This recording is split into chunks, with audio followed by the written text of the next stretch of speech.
Très bien. Eh bien, bonjour à tous, bienvenue. Nous sommes tous les 6 ravis d'être là avec vous aujourd'hui pour parler Retail Media In-Store. In-Store, je précise bien. On va commencer par un chiffre, 27 milliards d'euros.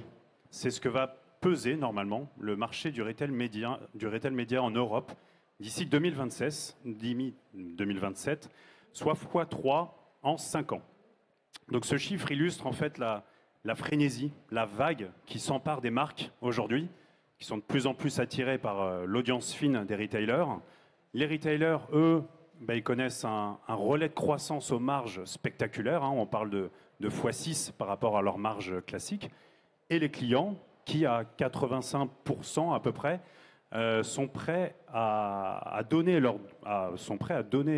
partager leurs données contre une expérience personnalisée. Donc vous l'aurez compris, c'est cette relation tripartite gagnante et omnicanale, puisque les campagnes sont autant activées sur votre appli mobile que site internet, TV connectée et justement le magasin. Donc c'est ici qu'on va se pencher aujourd'hui sur le magasin. Donc je suis ravi de vous présenter nos 5 speakers, nos 5 experts de cette table ronde. Je vais commencer par Claire Koralewski, directrice générale de Média Performance, donc un acteur référent du retail média en France, qui célèbre ses 40 ans cette année, je crois. Donc bon anniversaire. Claire a un petit peu plus de 20 ans d'expérience dans le média, dans le marketing média, dans le shopper marketing. Voilà, donc notamment dans la transfo aussi digitale chez Auchan. Vous avez Jean-Charles Gallien qui est directeur commercial grand compte de Display B2B Samsung, donc qui lui a fait la plupart de sa carrière dans la digitalisation des points de vente. Gwenola Kwako, directrice retail média de Kingfisher, donc je précise Brico Dépôt, Castorama. Plus de 20 ans d'expérience dans le retail média et aussi dans le shopper marketing. Alexandre Lepic, Head of Retail Media PRN France du groupe Stratacache américain, autre acteur référent du retail média. Un petit peu plus de 20 ans dans le marketing retail et 15 dans le DOH. Bienvenue. Et Sally Groult, qui représente PepsiCo en tant que directrice shopper marketing et activation. Pareil, donc un peu plus de 20 ans dans le marketing et 15 chez PepsiCo. Voilà pour les présentations. Je finis par ma part aussi. Donc Victor Barbazange, je représente Univers Retail, qui est un cabinet de conseil spécialisé retail, 100%, l'unique en France. On accompagne toute typologie d'enseignes, donc autant la grande distri que les pure players, tant sur le plan stratégique jusqu'au déploiement d'un projet opérationnel sur toutes les expertises. Voilà, donc avant de vous donner la parole, on aimerait vous donner la parole, vous connaître un petit peu plus. Je vais vous demander 2 petites questions, sondage à main levée, assez facile. Est-ce que vous êtes des marques, des retailers, des prestataires? Et aussi si vous avez déjà activé des campagnes retail média in-store. Voilà, donc qui représente des marques aujourd'hui? Ok, très bien. Des retailers? Retailers, non. Prestataires? Ok, très bien. Chez les marques, est-ce que vous avez déjà activé des campagnes retail média, notamment in-store ou pas? Non. Ok. Très bien. Une personne, c'est ça? Très bien. N'hésitez pas à poser des questions en fin de plénière. Je rebondis juste donc sur un chiffre et je vous donne la parole après. C'est qu'on a dans le retail média on-site 70% des budgets qui sont justement dédiés à ce canal, alors que vous avez quand même plus de 85% des gens qui font leur achat en boutique physique. Donc je m'adresse à mes experts. Voilà, quel est un petit peu l'état du marché français aujourd'hui? Quels sont les enjeux? Est-ce que vous pouvez nous en dire un petit peu plus sur votre retour d'expérience, des chiffres, etc. Dans l'ordre. Alors je suis la première à parler. Effectivement, je pense que c'est l'année où il faut enfin se préoccuper du magasin dans la terminologie de retail média, parce qu'encore une fois, aujourd'hui, nous on fait de l'activation shopper depuis 40 ans, mais c'est vrai qu'il faut prendre conscience que 85% des transactions s'effectuent en magasin. C'est effectivement une orientation de cette dépense de retail média qui mérite d'être vraiment considérée sur le magasin. Alors pourquoi? Parce que le magasin, on va y revenir, d'abord c'est un enjeu d'aller chercher directement de l'uplift de vente, donc directement de l'incrémental. C'est de pouvoir aussi avoir des choses très très précises grâce à de la data. Et puis, pour ma part, c'est aussi une année qui est en train de révolutionner le retail média, puisque le retail média en magasin va vivre effectivement sa transformation digitale. Avec des nouveaux supports, on va voir petit à petit des stop rayons, des kakémonos, qui étaient jusque-là les supports de prédilection de l'émergence en rayon, donc de l'activation en magasin, passer vers de l'e-paper. Donc l'e-paper, c'est votre liseuse, hein, donc c'est vraiment des écrans basse consommation, sans câble, et qui, depuis quelques mois, connaissent la couleur. Donc c'est une révolution. Donc c'est pour moi vraiment l'opportunité d'activer le magasin avec la partie qu'on connaît sur le digital, l'agilité, le monitoring, le pilotage, la B-test et autres. On y reviendra. Bonjour à tous. Oui, un chiffre intéressant, 80% des achats se concrétisent en magasin. On sort notre baromètre, notre 6e baromètre Smart Retail en partenariat avec LSA la semaine prochaine. Et effectivement, le chiffre est quasiment le même, on est à 75%. Donc le Media in Store est et sera d'actualité dans les années à venir. Et juste pour rebondir sur ce que tu disais sur l'e-paper, effectivement, Samsung sort un e-paper en couleur avec une consommation pas basse, mais 0 watts, donc pour être en ligne avec les enjeux RSE qu'on peut tous avoir. Si je reprends ta question, bonjour à tous, Victor. Ta question est autour de la maturité du marché français sur le retail media in-store. Je pense qu'on est hyper en avance en France comparé notamment aux USA. Nous, on a lancé le retail média il y a déjà des années. Tu l'as évoqué, Claire, ça fait 40 ans que Média Performance existe. Moi, je viens d'une entreprise qui s'appelle Catalina. Pareil, on a fêté les 30 ans de cette boîte. Enfin, ils ont fêté les 30 ans de cette boîte cette année. Donc finalement, l'activation en magasin, elle existait déjà. Aujourd'hui, elle existait déjà beaucoup dans le monde de l'alimentaire. Je pense que c'est un point, et je ferai le parallèle avec le monde du bricolage, où en l'occurrence, chez Castorama, chez Brico Dépôt, on ne peut pas dire qu'il y ait beaucoup d'activation en magasin en dehors de PLV ou de tête de gondole. Et donc c'est justement là où on vient modifier le marché, changer le marché et y amener toutes les bonnes pratiques qu'on a connues sur le digital en magasin. Ça passe notamment par les écrans que vous pouvez avoir évoqués tous les deux. Ça passe par d'autres types de solutions. On pourrait envisager par exemple de la gamification en magasin. Enfin, on a d'autres éléments qu'on a envie d'amener en magasin qui existent déjà sur le online et qu'on va aller chercher et commencer à développer en France. Mais en tout cas, la partie alimentaire sur la maturité du marché retail média, elle n'est plus à prouver ni à faire comparée aux US où finalement en dehors de Walmart, il y a très peu d'enseignes de la grande distribution alimentaire qui se sont lancées dans la mise en œuvre d'écrans en magasin. Bonjour à tous.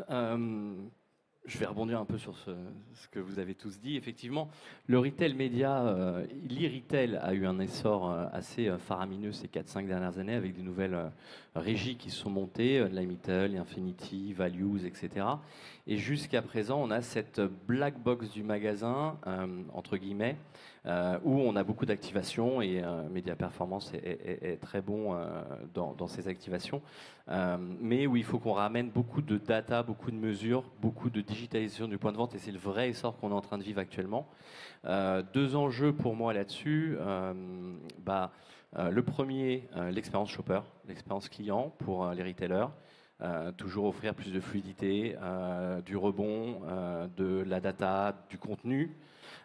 Et puis ouvrir ces retailers, quels qu'ils soient d'ailleurs, parce qu'en France on est très FMCG, mais un retailer ça peut être effectivement comme pour Gwenola du bricolage, ça peut être du prêt-à-porter, ça peut être pas mal de choses qui ont des audiences très captives, des gens qui viennent passer 30 minutes, 40, 1 heure, 1 heure et demie en magasin, et qui sont des audiences ciblées qu'on peut toucher via différents canaux, la carte de fidélité, le magasin, etc.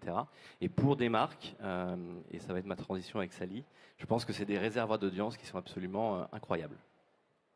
Alors, je vais compléter. Bonjour à tous. Alors, oui, effectivement, je vous rejoins. Ça fait bien longtemps qu'on a à notre disposition des solutions de retail média. Après, je pense qu'il y a encore certains industriels, et je suis à l'aise pour le dire, qui n'ont pas encore pris la mesure de la portée de ces solutions. Donc, à titre d'exemple, PepsiCo, ça ne fait que 2 ans qu'on active le retail média. Et quand je dis l'activer, c'est de ne pas l'activer de manière très opportuniste, mais plutôt de l'activer de manière stratégique. Et pour moi, c'est un petit peu ça les tournants qu'on observe dans certaines grosses entreprises à date, et probablement ça pourra ouvrir le chemin à d'autres, c'est de considérer le retail média comme un levier absolument critique dans la réussite des plans. Et ça peut paraître assez antinomique dans une période de temps où le digital est très à la mode. Le carrelage, enfin le magasin, peut être un peu moins sexy. Et pour autant, pour les raisons qu'on évoquait tout à l'heure, l'importance du point de vente fait qu'aujourd'hui, les industriels considèrent ce point de vente comme étant quelque chose d'absolument clé et le retail média comme étant une source incroyable d'activation. Et pareil, pour illustrer peut-être un peu un élément de transformation, si je vous parle du groupe PepsiCo, il y a aujourd'hui des équipes de retail média qui se constituent évidemment dans les pays, mais surtout même au niveau global, parce que le retail média est considéré comme un média à part entière. Et donc du coup, ça montre toute la puissance de quelque chose qui était un peu opportuniste jusqu'à présent et géré au local, qui remontait, aspiré par le haut. Et quand c'est aspiré par le haut, concrètement, on sent que derrière, il y a une considération qui a changé de dimension. Voilà. Ouais, si je rebondis là-dessus pour l'expérience que j'ai eue à travailler pas mal avec les marques d'alimentaire, en étant chez Criteo notamment, c'est vrai que le fait de remonter au global tous ces budgets retail média et d'avoir maintenant des bonnes pratiques qui sont mises en place, que ce soit sur le digital, que ce soit sur les in-store, d'un point de vue centralisé, ça amène à avoir plus de budget aussi au local.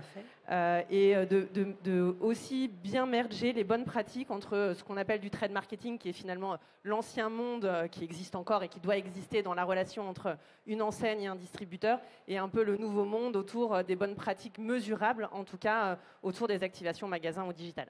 Et aujourd'hui, pareil, pour illustrer ce point-là, quand je prends la structure que j'ai construite moi chez PepsiCo, c'est justement à trois jambes. Il y a l'ancien monde, comme tu dis, le trade marketing, et il y a le retail média, qui sont dans la même équipe, parce que finalement, ça ne fait qu'un, forcément.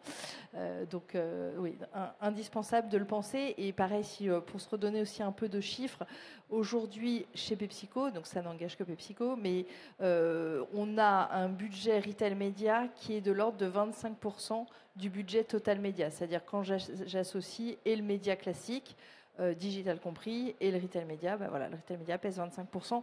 Ça montre quand même que c'est un pilier aujourd'hui dans nos choix d'investissement.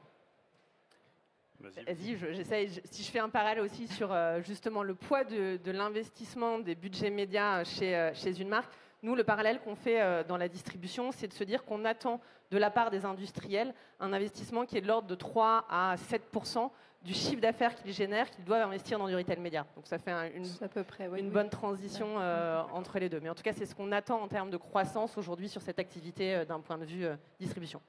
J'aimerais qu'on continue justement sur les chiffres. Parlons concrètement. Est-ce que, voilà, Claire, Alexandre, est-ce que vous avez des exemples de campagnes ou avec qui vous avez travaillé pour vraiment présenter tout l'intérêt, tout le ROI justement des campagnes retail média? Alors oui, ce qui est sûr, c'est qu'aujourd'hui, une activation en magasin correctement faite, qu'elle soit encore portée par du print avec du stop rayon ou du kakémono, qu'elle soit portée par du DOH, on va forcément chercher de l'accrémental de vente, donc de la vente additionnelle. C'est des campagnes qui sont héroïstes. Et on a effectivement des incréments de vente qui sont entre 12 et 15% pour de l'émergence en rayon. Ça, c'est vraiment un gros standard. Sur du DOH, on va plutôt aller 20, 25, 27%. Donc on voit que l'impact de la vidéo, éventuellement, bien évidemment, est plus important. Et après, l'omnicanalité, il ne faut pas l'oublier. C'est vrai qu'on accélère encore cette performance quand on a une activation en même temps digitale et en même temps lieu d'achat. Donc là, je dirais vraiment, dès le canapé du consommateur, j'essaie de le capter, jusqu'au moment où il va acheter, qu'il achète sur du drive ou sur le magasin physique. Et là, on a des effets multiplicateurs. On est dans des coefficients de 1,5 quand vraiment j'ai eu ces deux activations sur la partie uplift de vente. Alors nous, on a des exemples effectivement à l'international, mais on va rester franco-français. En France, nous, on opère un réseau qui s'appelle Basic Fit, donc qui est hors captif, qui n'est pas avec très peu de produits vendus on-site, mais qui néanmoins, et c'est ce que je disais tout à l'heure, bénéficie d'une audience absolument remarquable. On a plus de 3 millions de membres chez Basic Fit. Il y a 856 clubs en France, c'est très couvrant. Et on a des marques qui sont extrêmement intéressées par cette audience 18-35 ans, plus 72%, et qui cherchent à activer au bon endroit, au bon moment. Et c'est ça qui est hyper intéressant dans le Retail Media In-Store, c'est aller chercher une audience et l'activer quand on en a besoin. Et j'ai notamment une célèbre marque de livraison à domicile que je ne citerai pas, qui a un plan média assez simple. 3 heures avant le début des matchs de football, le vendredi, le samedi, active un code promo uniquement sur les régions ou les villes où ils sont en déficit de notoriété ou où ils ont un poids, une part de marché qui est moindre que leurs concurrents. Et en moyenne, sur chaque coupon de réduction, ils obtiennent 20 à 30% d'incrémental sur leur vente, sur chaque activation. Et ils font ça tout au long de l'année, donc c'est des plans réguliers. Et ça illustre ce pouvoir du Retail Media In-Store, être au bon endroit au bon moment, et aller chercher les marques captives, évidemment, mais aussi les marques non captives. Ouais. Okay. Très bien. Justement, tout ça, ça demande de la data. Je vous propose qu'on passe aux prérequis, justement, parce que là, on parle de beaux chiffres, mais quels sont justement les prérequis à avoir pour un retailer, pour une marque? La data, justement, est-ce que vous pouvez nous en parler un petit peu plus sur, sur ce que doit mettre en place l'enseigne? Moi, je vais remonter un tout petit peu parce que je pense que la data, il y a beaucoup de gens qui ont des choses aussi à compléter. Je vais d'abord parler de l'audience. Pourquoi on a considéré que le magasin physique pouvait devenir un média? C'est quand on sait qu'un samedi, dans un magasin hypermarché en France, il y a 15 000 personnes qui passent. On multiplie par le nombre de magasins et on commence à avoir des audiences qui sont similaires à des émissions télé. Voilà. Donc là, on commence à se dire, effectivement, ce flux de consommateurs qui sont en train d'acheter, je vais le voir différemment, je vais le voir en audience captive, puisque j'ai forcément des moments d'attente, des moments où je passe. Donc voilà. Alors, si j'ai envie de considérer ces consommateurs comme une audience captive, par contre, j'ai quand même envie de comprendre qui ils sont. Les familles avec enfants, si elles passent plus le mardi, c'est important pour un média de savoir si c'est plutôt le mardi que je vais les capter ou le mercredi pour les enfants un peu plus âgés. Enfin, voilà. Donc c'est là où on commence à se dire il faut que je me serve de la data pour comprendre et qualifier cette audience. Et on a une deuxième chance, c'est que dans le lieu du retail, on a les tickets de caisse, donc on a toute la data transactionnelle. Et honnêtement, à travers une data transactionnelle, on apprend beaucoup de choses. Donc ça permet de pouvoir justement qualifier cette audience qui est indispensable pour la considérer comme un média. Et donc si je fais la transition là-dessus, d'un point de vue retailer, toute cette donnée, elle est clé. Maintenant, ce qu'on doit travailler, alors dans l'alimentaire, elle a été très bien rangée, si je prends des mots un peu basiques. Dans le monde du bricolage, en l'occurrence, elle n'est pas très bien rangée. Donc ça veut dire qu'il faut déjà qu'on ordonne notre donnée pour s'assurer qu'elle puisse être transmissible à des partenaires, quels qu'ils soient, qu'elle puisse être transmissible aux marques pour pouvoir activer ces audiences. Donc on est forcément, quand on pense à ciblage, à une logique de il va falloir d'abord qu'on range nos données, je vais donner des mots barbares, dans un data lake, qu'il soit correctement rangé avec une bonne cohérence de cette donnée-là, pour que demain on puisse la sortir de manière très simple. Donc ça, c'est le premier projet qui demande quand même beaucoup d'investissement de la part de la distribution sur le fait d'avoir la bonne donnée en adéquation avec des attentes de ciblage et des attentes de mesure associées à ça. Donc ça, c'est le premier élément. Et ensuite, il faut qu'on se dote de partenaires technologiques qui aient en capacité de recevoir cette donnée-là, des audiences très précises. Quand on pense au monde du bricolage, on se dit, nous, ce qu'on a envie de proposer à nos marques, c'est de se dire qu'elles s'inscrivent dans un projet de rénovation d'habitat. Donc il va falloir qu'on sache identifier à quel moment le client rentre dans un projet de rénovation de sa cuisine pour que le fournisseur de mitigeurs de distribution d'eau, il puisse proposer, en l'occurrence Greux, Hans Greux, puisse proposer sa marque en adéquation avec le projet du client. Donc il faut vraiment qu'on soit bien clair sur la donnée que l'on veut exploiter et comment bien la ranger justement. Et je vais me permettre juste de rebondir sur un peu ce que vous dites toutes les deux. C'est aujourd'hui, je pense que c'est ce qui a donné la dimension, en tout cas nous, stratégique du retail média, c'est que c'est justement quelque chose. En magasin, c'est très difficile d'avoir de la mesure précise. Et à l'inverse, le retail média in-store, pour le coup, on peut mesurer le résultat. Et c'est une forme de data, le résultat très important, qui fait que petit à petit, on va se construire une idée, on va ajuster les campagnes et l'efficacité en fonction de ça. Et donc, ces éléments-là sont super importants, notamment pour un industriel, puisque chaque euro compte. Et donc, aujourd'hui, on est beaucoup dirigé par le ROI. Et le retail média offre la première approche héroïste en point de vente. Voilà, comparativement à plein d'autres investissements qu'on peut faire point de vente et sur lesquels la mesure de l'impact est moins facile, et moins précise. Et donc, comment on mesure ces impacts? Il y a plein de moyens de le mesurer. C'est par exemple via la carte de fidélité, de pouvoir faire des clients témoins qui ne sont pas exposés à des messages, d'autres clients qui sont exposés, ou des magasins témoins par rapport à des magasins animés. C'est aussi des moyens de mesurer l'impact d'une PLV, l'impact d'une communication qui a lieu en magasin. Mais tout ça, il faut qu'on sache que tel magasin est bien jumeau à l'autre. Donc, il nous faut beaucoup de données et de le faire catégorie par catégorie potentiellement. Équipement, innovation en magasin. Oui, alors innovation, en fait, les retailers sont depuis très longtemps équipés. Ça fait plus d'une dizaine d'années que les retailers s'équipent et implantent dans leur point de vente énormément d'écrans. Et ce que vous dites fait sens parce qu'en fait, l'élément clé, c'est le contenu. Et le contenu, il faut le travailler. Et pour le travailler, il faut avoir de la data. Et effectivement, c'est exactement ça. Après, d'un point de vue équipement, je dirais que tout est disponible aujourd'hui, tout est là, tout est déjà là pour certaines enseignes. Maintenant, il n'y a plus qu'à l'exploiter et à aborder tous les points qu'on a pu évoquer jusque-là. Et c'est effectivement le gros enjeu. Et Claire, en introduction, disait qu'on va vivre une période assez faste de digitalisation des points de vente. On a l'arrivée de nouvelles technologies, beaucoup. Donc on est capable maintenant aujourd'hui de connaître un parcours shopper en temps réel avec des innovations. Nous, on a une technologie qui s'appelle Wall-Based qui permet de voir par quel rayon passe le client, combien de temps il y passe, etc., etc. On a des technologies d'IA qui arrivent pour connaître, et c'est aussi un service aux retailers pour connaître le taux de remplissage d'un rayon. Si on se rend compte que la rotation n'est pas suffisante, on peut déclencher des publicités en temps réel sur les écrans. Le patron du magasin peut gérer ses promos, etc., etc. Donc toute cette digitalisation, toute cette data qu'on va avoir dans les points de vente vont faire qu'on va franchir le cap et on va se digitaliser au même titre qu'un Amazon, au même titre qu'un e-retailer. Et demain, l'objectif, c'est de ne plus avoir de frontières entre le e-retail et le retail média. Je pense que sur le contenu, moi je trouve qu'il faut aussi que tu parles comment tu exploites quelque part la data pour avoir du contenu très performant.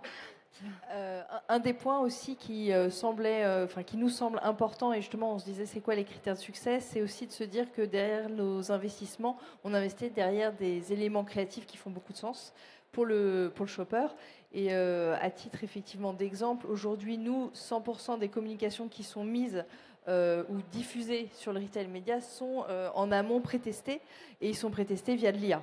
Évidemment, on ne peut pas tout tester auprès de shoppers vivants.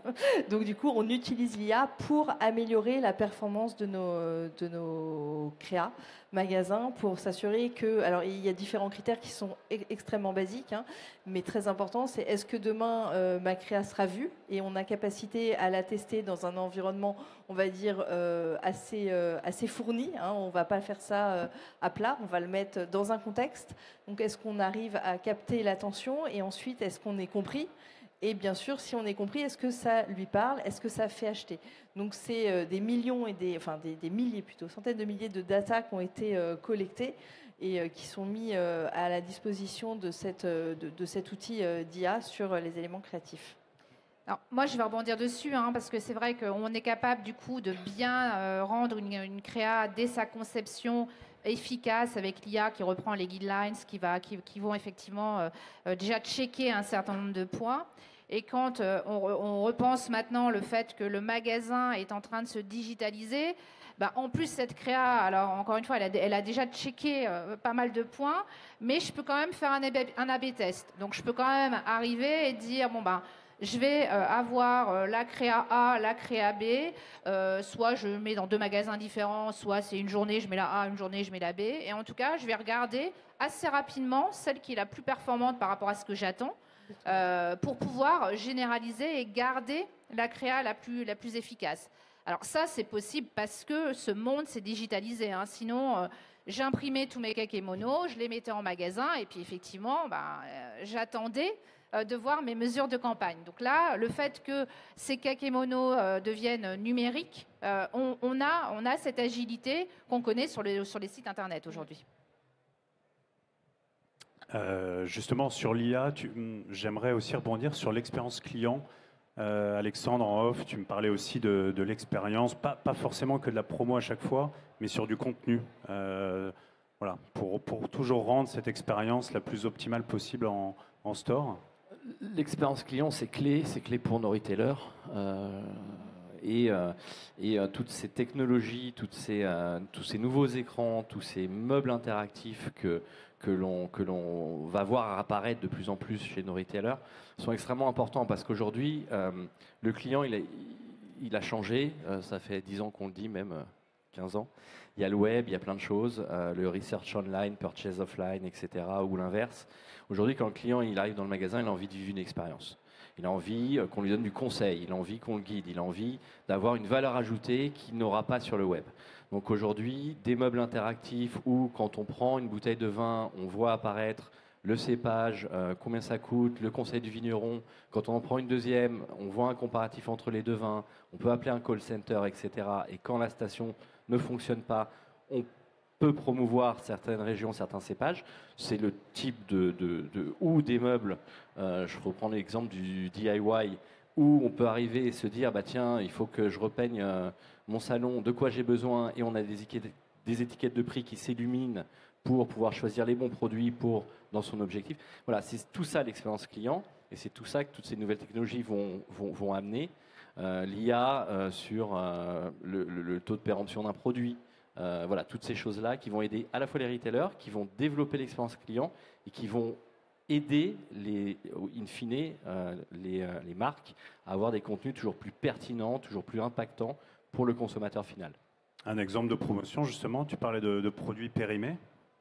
À quoi peut s'attendre aujourd'hui le client? Alors, on a des tas de tests de POC, comme on dit, Proof of Concept, avec effectivement de la vidéo, de la computer vision, donc de la vidéo, avec une IA. C'est très simple. Vous mettez une caméra sur votre rayon fruits et légumes, et si votre banane, elle devient de plus en plus noire, l'IA analyse que on va être pas loin du taux de péremption, et on envoie moins 50% sur les bananes de Guadeloupe et Martinique au rayon fruits et légumes. Voilà, c'est des cases assez simples, mais qui vont commencer à ramener plus de réactivité, comme on peut avoir en ligne, en fait. Et c'est toujours cette optique de se rapprocher du online. Très bien. Autre prérequis, le modèle économique aussi. Tu m'en avais parlé aussi en off. Est-ce que tu peux nous en dire un petit peu plus, Claire? Ce qui est vrai, c'est qu'on est on a envie de faire redescendre, on l'a dit, le digital en point de vente. On pense que ça va vraiment optimiser et puis donner une nouvelle expérience client en magasin. Mais ça veut dire que c'est aussi des CAPEX. Ça veut dire que c'est des écrans qu'il faut acheter, qu'il faut installer. Potentiellement qu'il faut entretenir. Il faut que l'écran fonctionne toujours parce que c'est quand même assez irritant de voir des écrans noirs en magasin.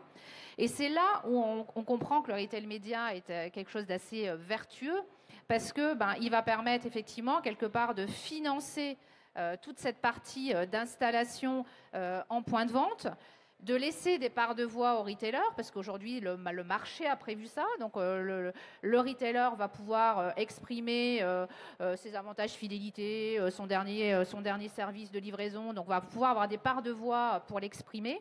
Et puis, les parts de voix vendues aux marques, en médias, vont payer une partie des CAPEX et puis vont être une nouvelle source de revenus pour le retailer. Donc c'est vrai qu'on a envie de dire que là vraiment on a de quoi cocher une case très, très intéressante. A priori il n'y a pas d'investissement, il y a un nouveau revenu avec une part de voix de communication qui est laissée. Alors c'est vrai que tout le retail média, nous c'est pour ça qu'on insiste, le retail média il doit normalement avoir 3 wins. Il doit être gagnant pour le retailer, je viens de l'expliquer. Il doit être gagnant pour la marque parce que quand même on va voir que c'est la pertinence des espaces, des dispositifs choisis qui vont faire qu'il y a plus de chiffre d'affaires pour la marque. Pourquoi ? Parce que le consommateur, il a été attiré, on a agi sur lui, donc il y a aussi un win pour le consommateur quelque part. Ouais, c'est vraiment ce qui a changé, je trouve, dans les dernières années. Effectivement, la grande distrie était sur ce modèle-là et tout le retail bascule sur ce modèle-là parce qu'ils se sont aperçus qu'en fait, ils avaient une audience qu'ils connaissaient, qui était hyper intéressante pour les annonceurs. Et donc aujourd'hui, je cite des marques comme Optique 2000, comme Nicolas, implémentent des écrans en disant je pense retail média, ouverture avec d'autres marques. Et c'est ce qui vraiment a complètement changé aujourd'hui. Oui, puis pardon. Non, j'allais dire, même si on se place encore de manière plus empathique pour le shopper, même le shopper aujourd'hui, ce qu'il nous demande, c'est de passer un bon moment quand ils sont en point de vente. Donc, et le retail média participe à rendre ce moment plus agréable. Donc véritablement, il y a même une attente côté shopper d'avoir un peu d'entertainment et ça en fait partie. Oui, pour rebondir là-dessus, en effet, on a tous parlé d'expérience client qui est clé en magasin. Il y a sur le principe du bricolage, c'est par exemple quand tu parles d'expérience client, d'avoir des tutos, des explications, de la pédagogie autour du produit, elle est clé. Et nous, d'un point de vue enseigne, donc tu l'as évoqué aussi Claire, il y a une grande partie dans ces écrans-là qui est dédiée aussi à des communications d'enseigne. Donc quand on parle d'écologie, de limiter le print, etc., ça a de la vertu, même si on sait que la vidéo, c'est aussi très consommateur d'énergie. Malgré tout, il y a quand même aussi une facilité d'exploitation pour les magasins. Plutôt que d'envoyer les PLV à imprimer, etc., de pouvoir juste envoyer une communication au travers d'une plateforme qui va diffuser sur tous les écrans, c'est aussi clé en termes de facilitation d'un point de vue magasin et expérience. Et après, on va avoir aussi toute une logique et une approche de hiérarchie des messages à opérer en magasin. On le voit là sur ce salon, il y a des communications qui sont extrêmement belles partout. Maintenant, il va falloir qu'on ordonne tous ces messages-là pour se dire qu'on oriente le shopper vers ce qui a du sens aussi pour lui et ce qui a du sens d'un point de vue enseigne, en plus de répondre aux enjeux des marques. Donc on a vraiment, comme tu dis, ce tripartite-là entre le consommateur, l'enseigne et la marque qu'il faut trouver. Et l'équation, elle n'est pas la même dans tous les types de structures, dans la beauté probablement, dans le bricolage ou dans l'alimentaire. Et donc ça, il reste encore des équations à trouver autour de ça. Et puis les équations, elles sont quand on passe d'un secteur à l'autre, le poids des marques nationales ou de la MDD, du private label, c'est aussi un point important pour le retail média. Aujourd'hui, il y a des grandes enseignes françaises, sportives, qu'on ne va pas citer, qui ont quand même une part prédominante de private label. Bon, là, comment on imagine un retail média sur plutôt des choses qui sont du hors captif, puisqu'il n'y a pas beaucoup de marques qui sont vendues dans les magasins. Donc, est-ce que le business model, le modèle économique, sera le même dans un magasin comme ça ? Non, parce que forcément, dans un magasin GSA, le poids des marques nationales est plus important et en plus avec un grand nombre de référencements de marques qui permet d'aller chercher. Donc, ce qui est intéressant, c'est que aujourd'hui, tout cet essor de retail média qui va sortir aussi de la GSA pour arriver en GSS, c'est qu'il y a plein de modèles encore à inventer, des modèles alors, économiques, j'entends déjà. Parlons-en justement, pour rebondir sur ces futurs modèles économiques, sur l'entertainment. Qu'est-ce que vous imaginez à 2-3 ans qu'est-ce que peut être le retail media in-store dans 2-3 ans? Votre vision. On parlait IA, on parlait expérience client. Moi, je vais quand même redire ça quand même. Je veux dire, il y a quand même quelque chose, c'est que ça c'est en point de vente, c'est dans la main des consommateurs. Et je pense qu'on est aux prémices de l'interaction entre le retail media, donc les dispositifs installés en point de vente, et ça. Franchement, on a une application mobile de son retailer, on sait qu'on va en magasin, on sait que pourtant dans l'application mobile, on a des bons de réduction. Pourquoi, quand je passe devant le produit, on ne peut pas me mettre un push de notification qui me dit n'oublie pas, tu as un bon de réduction. Voilà. Donc, on se rend compte qu'il y a quand même un champ d'interaction. Cet écran, il est définitivement, je sais pas, je suis pas, mais on va dire que pour moi, il est définitivement dans la poche et dans la main du consommateur. Et voilà, aujourd'hui, on est aux prémices de cette interaction. Alors parce que RGPD compliance, parce que les technos, mais voilà, je pense que ça, il y a encore un grand champ des possibles à ouvrir dessus. Je suis tout à fait d'accord et je vais rebondir sur ce que dit Claire. Pour moi, là, dans les 3 ans qui viennent, c'est l'omnicanalité. L'omnicanalité au sein du réseau, on, off, smartphone, toute l'expérientiel qu'on peut amener, l'expérientiel client. Nous, on a fait une très belle OP, alors pas en France, en Hollande et en Belgique, pour une petite marque qui fait des télés, des casques qui commencent par Sam et qui finit par Sung, où effectivement il y avait de l'expérientiel en club, les gens avaient tout un jeu concours, il fallait qu'ils jouent sur des machines pour gagner des montres connectées avec un jeu concours au travers des 2 pays. Derrière, on avait ouvert un shop online sur l'appli et de la bannière in-app, puisque tous les membres Basic Fit ont l'app pour rentrer dans le club. Et derrière, on avait du retargeting, réseaux sociaux, Instagram, TikTok, etc., où dès qu'on prenait des gens dans les clubs, ils avaient un smartphone Samsung, des écouteurs, etc. Donc cette omnicanalité, parce qu'au final, c'est un terrain de jeu qui est extraordinaire.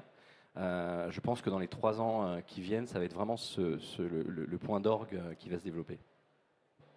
Et moi, pour terminer, je ne sais pas comment, enfin, je ne sais pas dire ce que sera l'avenir. Par contre, je sais ce que moi j'aimerais en tant qu'industriel. Ça, c'est sûr. C'est beaucoup plus de personnalisation. C'est-à-dire que le retail média, en tout cas, le magasin, c'est extrêmement puissant en termes de nombre de personnes qu'on va toucher. Maintenant, pour le moment, on est un peu cantonné à une créa, enfin un message. Quelle que soit la personne qui va le voir, et demain pouvoir l'ajuster, et avec les technologies type le téléphone, de se dire que demain je peux ajuster mon message en fonction du profil du shopper. Derrière, moi j'y vois probablement une meilleure transformation, une meilleure conversion à l'achat. Donc personnalisation at scale, comme on dit chez moi dans mon pays d'Amérique. Moi, sur les 3 ans à venir, ce que je vois, c'est l'impact du message, l'impact du retail média. On en a déjà parlé avec Claire, on n'est pas d'accord sur le timing, mais sinon on est d'accord sur le fond, c'est l'IA. En fait, on parle d'IA en création, en amont des créations de campagne. L'IA arrive également pendant les phases d'exploitation. Donc aujourd'hui, on est capable aujourd'hui, il y a des startups en France qui existent, qui se sont montées depuis quelques années et qui vont mesurer l'impact de votre message en temps réel. Donc vous êtes dans votre magasin, vous avez votre contenu qui est diffusé, une caméra va venir, qui sera RGPD, je vous le rassure, va venir mesurer l'impact. Est-ce que le texte est lu, est-ce que la vidéo est lue, combien de temps, et elle pourra être modifiée en temps réel. Donc on va aller très très loin dans l'impact. L'idée en fait c'est de ne pas avoir un message qui ne cible pas le groupe de personnes qu'on va adresser. Et ça, pour moi, l'IA va résoudre ça. Et dans les 3, 4, 5 ans à venir, ça sera le cas. Ah non, mais ça, je suis complètement d'accord avec toi. C'était sur le côté un peu Minority Report, ou se dire, est-ce que quand je vais passer devant un écran en reconnaissance rétinienne, on va me parler qu'à moi, Claire Koralewski, dans le magasin? Je ne sais pas si ça allait arriver tout de suite. Non, ça... on est d'accord. On n'y a pas droit. D'un point de vue législatif, on n'y a pas droit. Gwenola, toi, ton retour ? Quel est le futur du retail média en magasin? J'ai encore un peu de mal à l'estimer. Pour l'instant, il est inexistant dans mon monde. Donc, déjà, si on arrive à y mettre des écrans, j'aspire à pouvoir avoir un impact autour de ça, de la mesure autour de ça. Je pense aussi quand même que dans le terme d'expérience cliente, on a un peu parlé, il y a le côté gamification qui me semble aussi important. Il faut qu'on prenne du plaisir à aller en magasin, à retourner en magasin. Pour certains qui maintenant ont totalement digitalisé les courses, on a des grosses enseignes, nous, des 10 000 mètres carrés potentiellement. Donc comment est-ce que, au travers du retail média, on facilite un parcours d'achat? On a parlé de ciblage, on a parlé de pouvoir mettre en avant des marques selon un projet. Tout ça fait partie des choses que j'aimerais qu'on arrive à imaginer dans un futur proche. Mais alors comment? Je n'en ai à ce stade aucune idée, ni quel horizon de timing. Mais en tout cas, réenchanter un peu le parcours de navigation dans un magasin grâce au retail média, ça me semble être quelque chose de clé dans le futur. Après, le lien avec le salon ici, est-ce que ça sera quelque chose qui arrivera? Mais l'équivalent des marketplaces physiques, quelque part, il y a surtout en Asie, quand on concède des mètres carrés dans un magasin pour y installer un shop in the shop, c'est bien la marketplace physique. Et c'est vrai que d'un seul coup, la marketplace physique permet à la marque de pouvoir potentiellement proposer une expérience assez immersive dans sa marque, tout en étant dans l'univers du retailer. Donc ça, et là, c'est à la fois des contreparties et à la fois du retail média. Quelque part, c'est à la fois les deux. Alors là-dessus, on en est aussi aux prémices. Pourtant, il y a certainement des secteurs, encore une fois, en GSS, où c'était des choses qui seraient assez intéressantes aussi de voir arriver. Est-ce que le public veut participer, veut poser une question?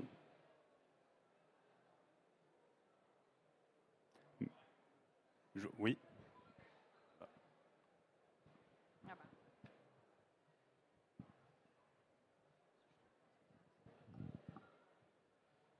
Une question par rapport à l'expérience client, consommateur. Actuellement, sur le retail média, on a plutôt l'impression que c'est de la publicité classique. Quelle est la politique créative, j'allais dire, des enseignes, justement, pour faire de l'entertaining? Si j'essaye d'y répondre là-dessus, on a plusieurs axes de développement. Alors, il y a de la publicité classique, mais qui reste plus personnalisée que ce qu'on n'a jamais pu faire avant. Et surtout, il y a la partie mesure qui est clé, comme on l'a évoqué tout à l'heure. Donc, ça a beau être on reste dans de la pub, mais aujourd'hui, elle est mesurable jusqu'au chiffre d'affaires, à l'EN précis, ce qui était quelque chose qui n'était pas envisageable avant, finalement, le retail média.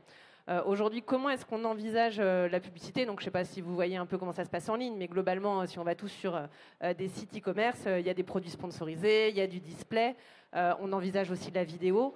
Donc, il y a plein d'avenirs d'évolution de la publicité sur des sites marchands qui, à l'origine, ne faisaient que de la vente de produits, pas de publicité.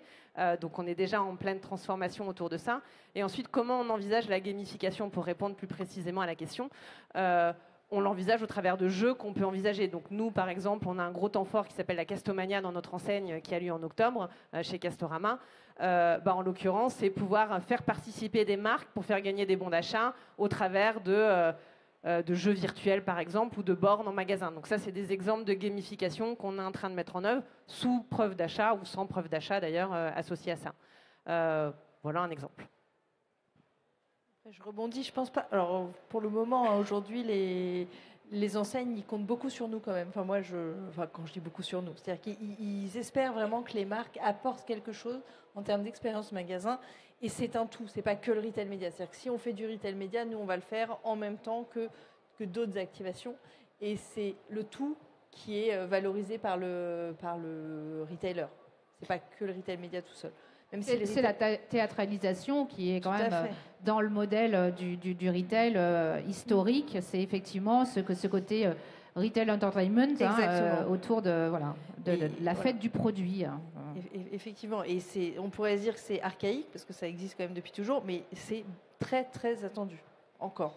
Et si je rebondis là-dessus, en effet, on a gagné par exemple un prix sur une marque qui s'appelle Henkel, quand même assez connue du grand public, où on a fait un partenariat avec eux en montant un dispositif qui était pensé par la marque, qui s'appelle Récup ta caution, en se disant ils ont plein de produits pour rénover des appartements.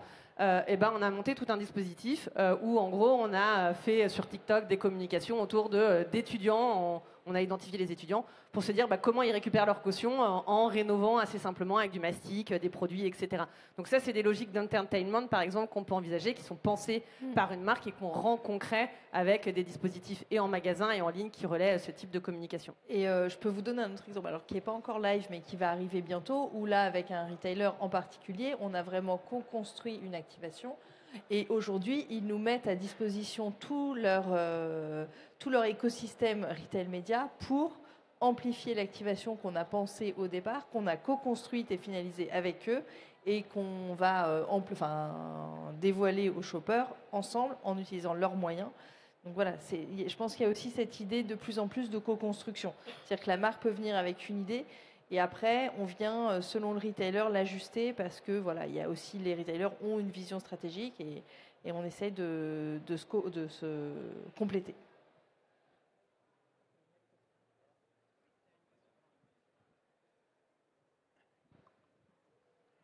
Est-ce que il n'y a pas un risque quand même de lasser et de faire fuir aussi le consommateur? Moi, je viens de l'alimentaire, donc je parlerai pour l'alimentaire. On a encore quand même beaucoup de clients qui ont 3/4 d'heure pour faire leurs courses pour la famille de 4 personnes et qui n'ont pas envie de voir clignoter des choses dans tous les sens. Est-ce que ces gens-là, on ne va pas les pousser à aller sur le drive alors qu'ils vont encore en magasin? Parce que des fois, on se dit que si c'est pour se prendre de la pub en permanence, autant rester sur son canapé et faire ses courses rapidement. Parce qu'on parle beaucoup d'expérience client, mais quand il y en a un ou deux, ça va. Quand ça commence à clignoter dans tous les sens, ça fait sapin de Noël, là. Très bonne question. Et effectivement, il y a plusieurs choses dans cette question. Il y a plusieurs choses qui rejoignent la question du monsieur. Je crois que les régies, je parle sous le contrôle de Claire, mais on n'est pas là pour inonder, on est là pour faire de la pertinence. Claire l'a dit très justement, nous quand on s'engage avec un retailer, c'est des investissements colossaux. Donc l'idée c'est pas de mettre des écrans partout, c'est de mettre des écrans efficaces. C'est pour ça qu'avant de mettre des écrans, on mesure. Donc on regarde par où passent les shoppers, quel est le temps d'attente, le dwell time, le temps d'écran, et en fonction de ça, on met les écrans au bon endroit, au bon moment. Ça c'est le premier point.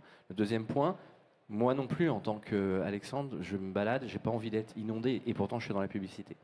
Simplement, quand on pousse un contenu qui est intéressant, quelque chose qui m'apporte une valeur ajoutée, là j'adhère. Et je rejoins le contenu de monsieur, et ça passe par la data. Plus on connaît nos shoppers, plus on connaît le temps passé, etc., plus on peut leur produire des contenus intéressants, et c'est ce que Sally va faire avec son retailer prochainement. Et ce que nous, on fait chez Basic Fit, par exemple, les gens viennent faire leur sport, ils viennent se détendre, ils n'ont pas envie d'être inondés de publicité. Pour autant, ils y passent 1 heure, 1 heure et demie. Donc on a du temps d'attention qui est très fort. Comment on construit des contenus intéressants avec nos annonceurs? pour que ça ne lasse pas à la personne, que ça lui apporte un plus et qu'elle se dise « Ah tiens, ça c'est sympa ». Et j'ai pas été inondé. Mais c'est un vrai enjeu, vous avez tout à fait raison. Et c'est quelque chose que, évidemment, on travaille au quotidien avec nos équipes. Alors, je pense que les chiffres parlent aussi dans le même sens. Hein. Nous, on a notre observatoire. Il y a 2 ans, on disait qu'on est effectivement touché par 3,6 touchpoints avant d'acheter un produit alimentaire. Cette année, c'est 5,3. Donc, on a une énorme progression. C'est-à-dire qu'effectivement, on est exposé à beaucoup de médias, dès le domicile, le mobile, dans la vraie vie, le mass média. Par contre, il y a aussi un autre chiffre, c'est qu'à 66%, je pense savoir ce que je veux acheter comme marque. Et pourtant, il y en a quand même qui ne savent pas avant d'être au moment de l'acte d'achat, encore une fois, que ce soit sur un site Drive ou un magasin, il y en a qui ne savent pas encore quelle marque ils veulent acheter. Et en plus, dans ces 66%, j'en ai 20 qui vont changer d'avis au moment de l'acte d'achat. Donc là, en fait, quand même, pour la marque, on se dit, il faut être dans ce moment de changement, il faut être un peu le dernier à parler, parce que effectivement, j'ai été exposée à beaucoup de médias, mais quelque part, il y a quand même primeur au dernier qui parle et qui va faire qu'il y a cette conversion. Alors, je suis d'accord, je pense qu'il y a quand même un boulot global d'essayer de faire que ce 5,3, dans 2 ans, il ne passe pas à 7 si on continue cette progression. Par contre, se dire qu'on se limite et qu'on n'est pas dans le dernier mètre avant l'achat ou le dernier clic avant l'achat, bah, c'est laisser la performance à son voisin. Hein. C'est un peu ça, malheureusement. Comme son nom l'indique, le retail média, c'est un média, il y a une ligne éditoriale à définir pour éviter de lasser le consommateur. En fait, il faut que pendant son parcours shopper, à aucun moment, ils se disent « Ouais, je suis saoulé, j'en ai marre, je m'en vais, ça clignote de partout ». Donc c'est nous le travail qu'on fait avec nos clients, c'est de définir cette ligne éditoriale. Il y a plein d'entreprises qui le font aussi et qui le font très bien et qui font un parcours client agréable à vivre.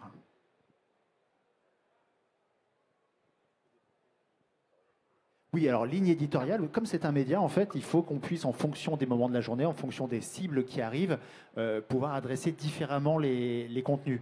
Et donc ça, c'est le propre des enseignes qui proposent leurs contenants, donc leurs écrans, qui mettent à disposition et de dire, voilà, le matin, on a plutôt une audience jeune, donc des vidéos, c'est possible.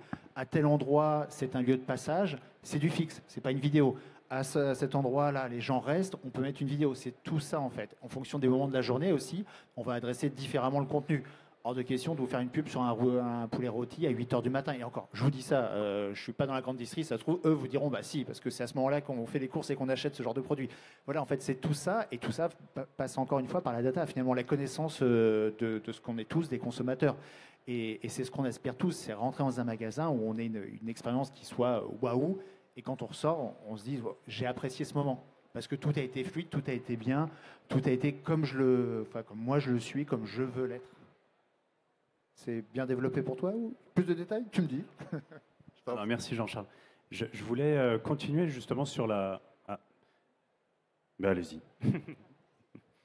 Oui, je voulais soumettre en fait un projet que j'ai découvert. On a peut-être entendu parler du projet Intermarché qui a fait un parcours de course avec des nouveaux caddies. Des nouveaux caddies qui parlent, pas qui parlent, mais quand je dis qu'ils parlent, ils recrachent en fait toutes les informations qu'on a données dans la data. Et le consommateur, il lance son produit dans le caddie et il va jusqu'à la caisse. Et il n'a plus besoin de passer en caisse, de ressortir tous ses produits sur le tapis de caisse pour les remettre encore dans son caddie pour aller les vider dans son coffre. Est-ce que cet outil-là que le retailer a sur son caddie, que le consommateur regarde, c'est quand même nouveau, est-ce qu'il n'y a pas quelque part, parce que le temps de passage dans le magasin vers l'acte d'achat va être réduit. Donc on risque de perdre, là il n'y a pas vraiment de tentation. Donc on risque de perdre le consommateur. Est-ce que on réfléchit peut-être, ou vous réfléchissez peut-être à comment essayer de communiquer ou rentrer en connexion avec le consommateur qui a un gain de temps énorme, qui a une expérience client superbe, il est ravi, mais peut-être qu'on passe à côté de quelque chose. Alors, moi je vais prendre à la fois mon ancienne casquette d'Auchan et puis à la fois la casquette Média Performance. Alors, ce qui est sûr, c'est que les retailers ont dû se réinventer quand Amazon Go a bousculé cette expérience de ne plus passer en caisse, effectivement. Donc aujourd'hui, les caddies connectés dont vous parlez, c'est une des façons pour un hypermarché d'essayer d'avoir ce parcours. C'est parce que directement, je mets mes produits dans le caddie, ils sont reconnus, donc je n'ai plus à rescanner derrière. Et puis, si j'ai l'application mobile et enregistrer mon moyen de paiement, ben voilà, je peux complètement sortir avec le caddie. Après, dès l'invention de ces caddies connectés, comme ils n'ont pas été inventés il y a longtemps, ils ont été inventés avec quand même cette notion de comment continuer à avoir l'effet tête de gondole, l'effet promotion, l'effet du parcours de course. Aujourd'hui, regardez un peu ce qui existait déjà sur les scanettes. Les scanettes, vous scannez un produit, on était capable de vous dire « Ah, si tu en prends 2, tu as une promo. » Donc, sur les caddies connectés, on va retrouver cette activation shopper, ce retail média. Vous venez de mettre un produit, comme par hasard, il y a sur votre écran quelque chose qui va vous dire « Ah, tu as mis des pâtes, va prendre la sauce qui va avec de la même marque. » Donc, on va retrouver vraiment... Alors, sur un autre device, donc c'est ce qui est bien, hein, c'est que les innovations, elles sont infinies, voilà. Mais sur un nouveau device, on va retrouver toute cette activation. Par contre, on va la retrouver, si on veut, de façon complètement personnalisée. Quand on va me pousser la sauce pour les pâtes que je viens de mettre, on va peut-être vraiment me pousser la sauce que j'ai l'habitude d'acheter et pas une sauce lambda parce que j'ai pas assez de data. Voilà. Donc, à la réponse, oui, on regarde tous les caddies connectés. Alors encore une fois, en plus, il n'y avait pas de modèle économique jusque-là. Maintenant qu'il y a des devices qui viennent se connecter sur le caddie, peut-être que c'est l'avenir de la scanette, je ne sais pas, mais en tout cas, voilà. Et en tout cas, de façon, dès leur origine, ils ont effectivement embarqué cette notion d'activation et de retail média personnalisé. L'idée, pour moi, c'est de gommer les irritants et effectivement, et de rendre le moment plus agréable pour faire autre chose ou quelque chose de moins fonctionnel, comme on a l'habitude de le faire. D'autres questions? Juste sur la diversification, dernière petite question, la diversification des typologies d'entreprises aujourd'hui, retail média en France. On parle beaucoup donc de la grande surface alimentaire, on arrive dans la GSS. Est-ce qu'il y a d'autres typologies qui aujourd'hui ne sont pas encore arrivées sur le Retail Media in-Store et qui sont votre défi? On voit aussi quand même, le Bon Coin ou la banque.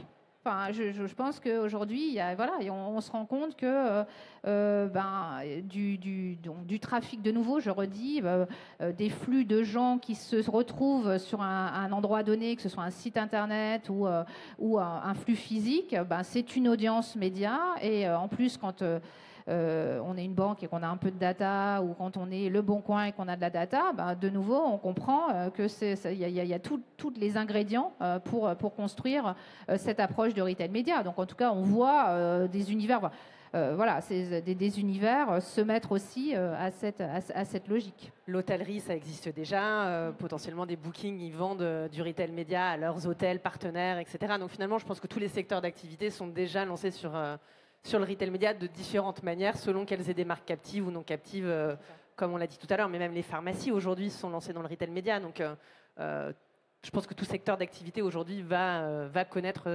une croissance de cette activité. Tout le triptyque point de vente, audience, retail est éligible techniquement. Et même, comme je le disais tout à l'heure, du hors captif, Basic Fit est venu au retail média rapidement. On a des enseignes qui n'ont pas forcément de produits vendus, on va dire, qui ont que des produits produits par eux, qui y viennent aussi, parce qu'ils se rendent compte que cette audience... Donc oui, techniquement, comme le disait Claire, nous, aux US, on a des banques assurances, on a tout un tas de retailers éligibles. Pourquoi pas demain l'automobile? Pourquoi pas? Voilà. J'avais assisté à une interview du patron de la prospective BMW qui disait dans le futur, on conduira plus, donc on vendra du média parce que nos voitures seront des lieux médias. Pourquoi pas imaginer que demain une concession soit un lieu média au même titre qu'une banque ou qu'un Carrefour ou un Auchan. Encore de belles années donc. Pas d'autres questions? Bon, eh bien, merci. Merci à tous les 5. Merci. Merci Florent.